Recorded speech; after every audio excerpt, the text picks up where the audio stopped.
Membangun kebiasaan memutar uang mulai dari modal kecil, hingga bertumbuh besar dengan fokus pada mindset yang benar. Kamu lagi rebahan sambil scroll media sosial, terus muncul postingan teman lama. Dulu kalian sama-sama sederhana, tapi sekarang hidupnya udah beda jauh. Usahanya jalan, gayanya bebas, dan dia kelihatan menikmati hidupnya. Dalam hati kamu bertanya, apa yang bikin dia bisa sampai sejauh itu, sementara aku masih di tempat yang sama? Lalu memori lama muncul. Waktu kamu punya ide usaha tapi gak jadi dijalankan. Waktu ada tawaran kerja sama tapi ditolak karena takut rugi. Waktu ada waktu luang berbulan-bulan tapi malah dihabiskan tanpa arah. Semua momen itu kini berubah jadi penyesalan kecil yang numpuk. Bukan karena gagal, tapi karena gak pernah nyoba. Sebetulnya akar masalahnya bukan di kesempatan, tapi di cara berpikir. Banyak yang merasa kalau muter uang itu cuma buat orang yang udah kaya. Logikanya, biar bisa muter uang, ya harus punya uang dulu. Kedengarannya masuk akal, tapi justru itu jebakan yang bikin banyak orang gak pernah mulai. Padahal banyak yang sukses justru dari modal kecil, bahkan 0 rupiah sekalipun. Mereka gak nunggu modal datang. Mereka mulai dari apa yang ada di tangan, dan yang lebih penting, mereka paham aturan mainnya dulu sebelum terjun. Jadi, sebelum sibuk mikirin strategi atau cari cara cepat, yang perlu diperbaiki adalah mindsetnya dulu. Karena kalau pola pikirnya masih salah, uang sebanyak apapun bisa habis dalam sekejap. Sebelum ngomongin cara muter uang, penting banget buat sadar bahwa semuanya berawal dari pola pikir. Banyak orang sibuk cari trik cepat, jurus rahasia, atau strategi viral, padahal kalau cara pandang masih salah, hasilnya tetap mentok. Ibarat kamu dikasih mobil sport paling kencang, tapi gak bisa nyetir, yang ada malah nabrak di menit pertama. Begitu juga dengan uang, kalau gak ngerti cara mengelolanya, uang bisa habis sebelum sempat tumbuh.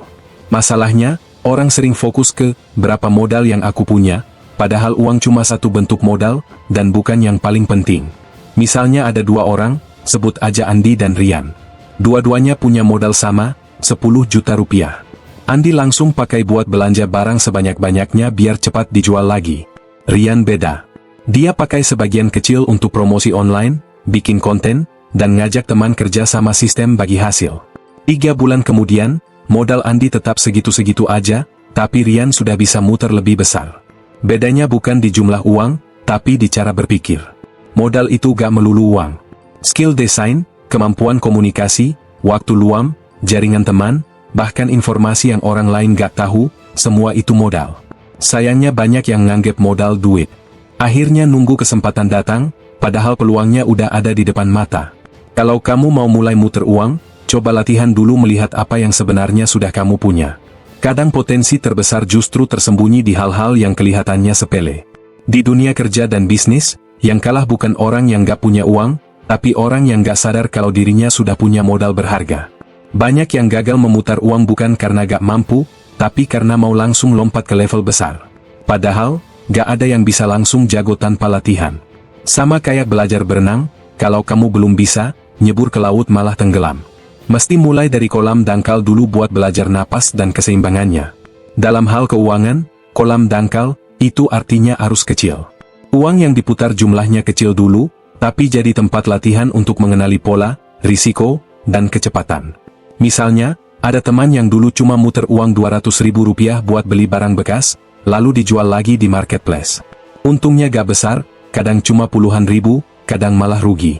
Tapi dari situ dia belajar cara menawar, ngatur foto biar menarik, melayani komplain, dan ngerti karakter pembeli. 2 tahun kemudian, arus uangnya udah ratusan juta per bulan. Yang penting bukan seberapa besar kamu mulai, tapi seberapa cepat kamu bisa belajar dari setiap putaran kecil itu. Karena kalau kamu mulai dari kecil, kesalahan pun kecil. Kamu bisa belajar banyak tanpa takut kehilangan segalanya. Tapi kalau nunggu punya modal besar dulu dan langsung main besar, satu langkah salah bisa bikin balik ke nol. Jadi jangan minder kalau arus uangmu kecil. Justru di situ tempatmu melatih strategi, memahami ritme, dan membangun mental tahan banting. Anggap aja itu masa latihan yang bakal nentuin seberapa kuat kamu ketika nanti bermain di level yang lebih tinggi. Banyak yang berpikir uang cuma bisa diputar lewat uang. Padahal, salah satu cara paling efektif buat memulai justru lewat aset yang bukan uang. Aset di sini bisa berupa kemampuan, waktu, kepercayaan, atau jaringan yang kamu punya. Semua itu bisa dipakai untuk menciptakan arus uang tanpa harus keluar modal besar. Contohnya, kamu punya skill desain, fotografi, atau bisa ngedit video. Gunakan kemampuan itu untuk bantu orang lain yang butuh jasa tersebut. Dari hasilnya, kamu bisa simpan sebagian untuk diinvestasikan ke alat kerja atau proyek baru. Atau kalau kamu punya waktu luang, manfaatkan buat belajar skill baru, ikut proyek kecil, atau bantu usaha teman. Dari situ bisa muncul pengalaman, relasi, bahkan pemasukan tambahan. Ada juga yang punya jaringan luas. Misalnya, kamu kenal seseorang yang punya produk tapi gak punya waktu jualan, sementara kamu kenal orang lain yang butuh produk itu. Kamu tinggal jadi penghubung dan ambil margin di tengah. Kamu gak keluar modal, tapi tetap dapat bagian. Bahkan ada orang yang mulai karena dipercaya teman untuk jualin barang tanpa keluar uang sama sekali. Karena yang diputar adalah kepercayaan, bukan saldo rekening. Jadi, jangan terpaku sama jumlah uang yang kamu punya. Fokuslah pada potensi lain yang bisa kamu manfaatkan. Kadang kekayaan sesungguhnya bukan diisi dompet, tapi di kemampuan dan relasi yang udah kamu bangun. Selama kamu bisa mengubah itu jadi nilai, berarti kamu sudah mulai memutar uang dalam bentuk yang lebih cerdas. Uang yang diam itu pelan-pelan kehilangan nilai. Simpanan yang kelihatannya aman di dompet atau rekening, sebenarnya terus tergerus oleh inflasi. Nilainya gak lagi sama setahun kemudian. Itulah kenapa uang seharusnya bergerak, bukan hanya disimpan. Uang yang diam ibarat karyawan yang gak dikasih pekerjaan, dia gak menghasilkan apapun selain rasa aman semu. Ada orang yang gajinya besar, tapi semuanya disimpan di rekening tanpa arah. Dia bangga karena punya tabungan banyak, padahal uang itu gak bekerja. Bandingkan dengan seseorang yang memutar uangnya, walau jumlahnya kecil. Dia beli barang untuk dijual lagi, investasi di alat kerja, atau ikut sistem bagi hasil. Walau untungnya gak besar, uangnya terus berputar dan tumbuh. Uang itu seperti tenaga kerja. Kalau dibiarkan duduk diam, gak akan produktif. Tapi kalau dikasih pekerjaan yang tepat, dia bisa balik lagi bawa temannya, alias keuntungan. Dan pekerjaan uang itu gak harus bisnis besar. Bisa dari jualan kecil, bantu teman dengan sistem komisi, atau investasi kecil yang menghasilkan arus balik. Yang penting uangmu punya arah dan fungsi. Setiap rupiah sebaiknya punya tugas, entah untuk tumbuh, belajar, atau bantu membangun aset baru. Karena yang bikin seseorang berkembang bukan seberapa banyak uang yang disimpan, tapi seberapa cerdas dia menggerakkannya. Satu hal penting yang jarang disadari adalah bahwa dalam permainan uang, kecepatan mutar lebih berpengaruh daripada besarannya. Kamu bisa punya modal kecil, tapi kalau perputarannya cepat dan konsisten, hasil akhirnya bisa jauh lebih besar dibanding yang punya modal besar tapi diam di tempat. Uang itu seperti roda, makin cepat berputar, makin stabil lajunya. Tapi kalau pelan dan jarang digerakkan, lama-lama berhenti sendiri.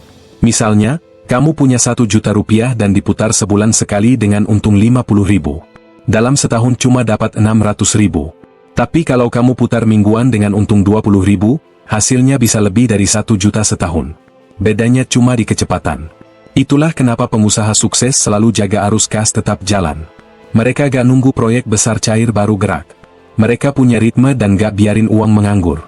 Selain itu, jangan cuma punya satu sumber aliran uang. Kalau jalur itu macet, kamu bisa berhenti total.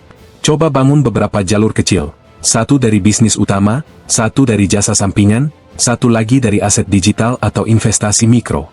Ibaratnya, kalau satu selang mampet, selang lain masih ngalir.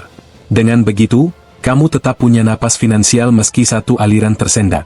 Yang penting bukan cuma pintar cari untung, tapi juga punya sistem yang bikin uang terus muter.